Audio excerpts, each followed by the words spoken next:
What's up, guys? Today I find myself in Santa Clarita, California, and I am here on this street where Paul Walker and Roger Rodas ended up crashing that Porsche back in, was it 2013? And boy, was that a sad day for a lot of people, man. That was like one of my you know, you see them and you grow up with these people. You know, I'm a big movie guy, and you grow up watching these people, and it's kind of like, I mean, these people, like, you might not even know them. You don't know them personally, obviously, but you grow up watching them, and they just become a part of your life. You know, they become part of your life, and they become important to you. You know, the movies become important to you. The scenes that they're in become important to you. The quotes become important to you. You know, and to be here is just, it's surreal to see it, you know? And I'm standing in the exact spot, actually, right where it happened. And you can see all the writings to Paul Walker, all right here on the curb. And as you can see, he was loved by a ton of people.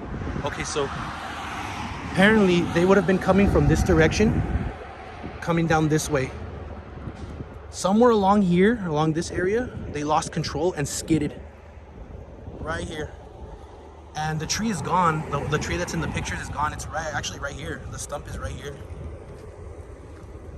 That's it right there. Someone brought a monster. I don't know what that has to do with Paul Walker, but okay, cool.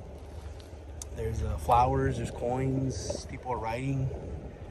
Yeah, it's right here. This is the tree that the Porsche right here, in this exact spot right there is where the Porsche was well, what was left of it. You know, it was an 05 Carrera, which those weren't exactly known for their handling. I think they were like a modern car without the modern features. You know, which is it's crazy to think. As far as that's how I read that Carrera doesn't have electronic steering assistance, something like that, and that didn't necessarily cause the crash, but it contributed to the crash, is what I was gonna say. So yeah, they came down this way and they jumped the curb. So they jumped the curb coming down from that way.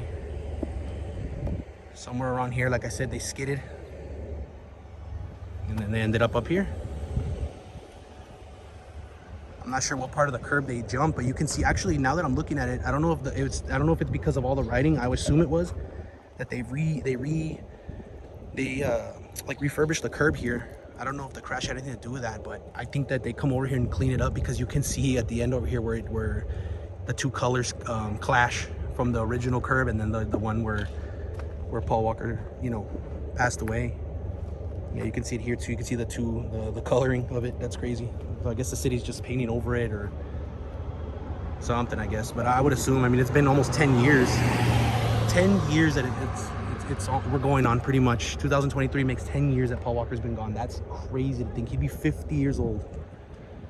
But yeah, that's it right there. That's where he passed away. Rest in peace, Paul. Somebody was just here, actually, like a few months ago. 8/26/22. So that one was actually 2 days ago, right here. 3 days ago. Yeah, 3 days ago. So people do come relatively often. 6/2/22. 8/2/22. This is all recent, so my assumption is that, yeah, the city is cleaning it up, because a lot of these dates are just a lot of these dates are recent. So my assumption is that the city comes and cleans this up, which, I mean, it's at the end of the day, it is Brazil. Wow. At the end of the day, it is we love you. Oh. It's so sweet, all the things you read here, man. See, to all these people, he was a hero. And more, I'm sure more that's underneath all this paint. But yeah, I mean, like I said, like I was saying, the end of the day, it is graffiti, you know. That's how it was at the Selena grave.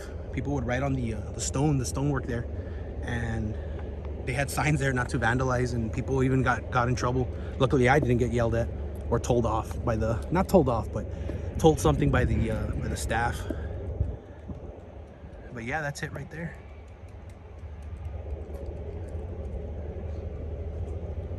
That's it right there. And I kind of want to write something, but I don't really want to. You know what? I'm gonna write it. I came all this way. I'm gonna write it.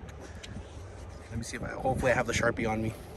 If I don't, then crap, because I am not coming back. It is quite a walk to where I parked.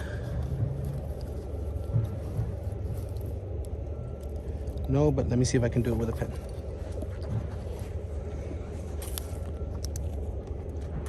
Let's see what happens here. Sorry, I can't do that on your Apple Watch.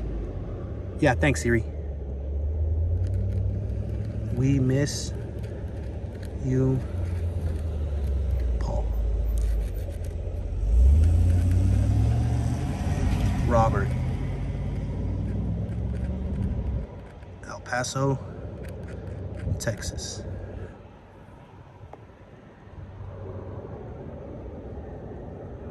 How awesome is that? I got to leave my little mark. We love you, Paul. We all love you out there. And we miss you, man.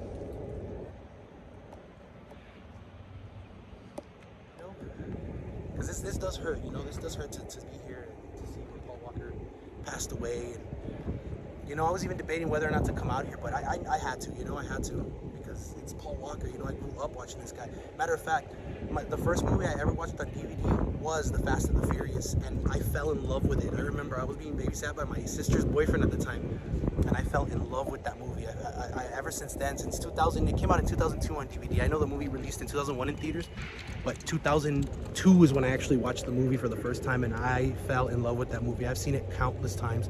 The first one is an absolute masterpiece oh, I love it so much. Even if I know it has flaws and some leaps in logic, but any movie does. But that movie is absolutely fantastic. And I know a lot of others grew up watching it too and inspired by it. But yeah, so it's like I said, it's surreal to be here and to know that this is where one of my heroes, one of my childhood heroes, passed away. You know, it hurts. You know, it does hurt. And like I said, that was the first DVD I had ever seen. Ever in my life, you know. That was the first introduction to TVs, was The Fast and the Furious, and my first time I had ever watched a movie in surround sound at a house. I had never seen a movie in surround. I didn't even know that existed. I was like 11 years old, 12 years old when that happened. In what, 02? You know, that wasn't, I mean, I know all that stuff was around beforehand, but it wasn't really it wasn't widely adopted until the mid to early 2000s, you know. So it was cool that was my first DVD that I ever got to see, you know.